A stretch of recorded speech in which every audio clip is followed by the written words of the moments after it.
आज का सवाल सुपर इंटरेस्टिंग है। सोचो, जैसे जैसे तुम फास्टर मूव करते हो, टाइम स्लो कैसे हो सकता है? चलो, इस इंट्यूएशन को स्टेप बाय स्टेप बिल्ड करते हैं। The basic unit of life is a cell. इसका बिग रीजन आइंस्टाइन की स्पेशल रिलेटिविटी है। दो की आइडियाज याद रखो।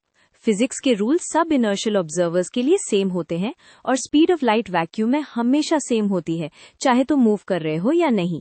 ये सेकंड पॉइंट ही टाइम को एडजस्ट करने पे फोर्स करता है। अब टीचर स्टाइल एक simple model, light clock. Imagine दो मिरर्स हैं और एक लाइट पल्स ऊपर से नीचे बाउंस करके हर राउंड ट्रिप में एक टिक बनाता है। रेस्ट फ्रेम में लाइट सीधा अप डाउन जाती है, इसलिए टिक टाइम सिंपल होता है। क्लॉक के रेस्ट फ्रेम में डिस्टेंस स्ट्रेट फॉरवर्ड है। लाइट को एक मिरर से दूसरे मिरर तक एल जाना है और वापस एल। स्पीड सी है तो total tick time equals distance over speed. ये प्रॉपर टाइम होता है, मतलब क्लॉक के साथ बैठ के जो टाइम मेजर होता है। अब ट्रिकी पार्ट, अगर सेम क्लॉक तुम्हारे रिलेटिव साइडवेज स्पीड वर्सेस से मूव कर रहा हो तो तुम्हें लाइट का पथ डायगोनल दिखाई देगा। क्यों?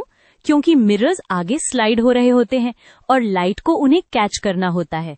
स्पीड ऑफ लाइट फिर भी सी ही रहनी चाहिए, सो पाथ लॉन्गर बनेगा और लॉन्गर पथ का मतलब सेम स्पीड पर ज्यादा टाइम। यहाँ हम बस इस इक्वेशन को टाइम के लिए सॉल्व कर रहे हैं, क्योंकि गोल ये देखना है कि मूविंग ऑब्जर्वर को टिक टाइम कितना मिलता है। एल्जेब्रा से आता है delta T equals delta tau divided by square root of 1 minus V squared over C squared. Notice denominator 1 से छोटा होता है जब v 0 नहीं होता, सो डेल्टा टी बिगर हो जाता है। Bigger tick time means clock slower ticks. ये पार्ट स्पीड बढ़ाने पर छोटा होता है, इसलिए टाइम स्ट्रेच होता है।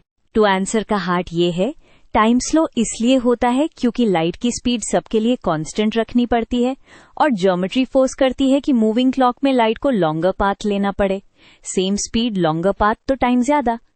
और हाँ, ये सिर्फ लाइट क्लॉक्स का ट्रिक नहीं, ये एक्चुअल टाइम डायलेशन है, सब प्रोसेसेस पर अप्लाई होता है।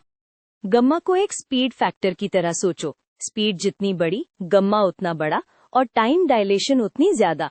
एग्जाम्पल के लिए, अगर v 0.8 टाइम c हो तो गम्मा अबाउट 1.67 होता है, मतलब मूविंग क्लॉक का 1 सेकेंड तुम्हारे फ्रेम में रफली 1.67 सेकेंड्स जैसा दिखेगा। Final take away, faster move करोगे तो ज्योमेट्री और कांस्टेंट लाइट स्पीड मिलके टाइम को स्ट्रेच कर देते हैं, इसलिए तुम्हें दूसरे के क्लॉक स्लो लगते हैं और जो क्लॉक जिसके साथ मूव कर रहा होता है उसके लिए टाइम नॉर्मल ही फील होता है, क्योंकि प्रॉपर टाइम उसी का नेचुरल मेजरमेंट है।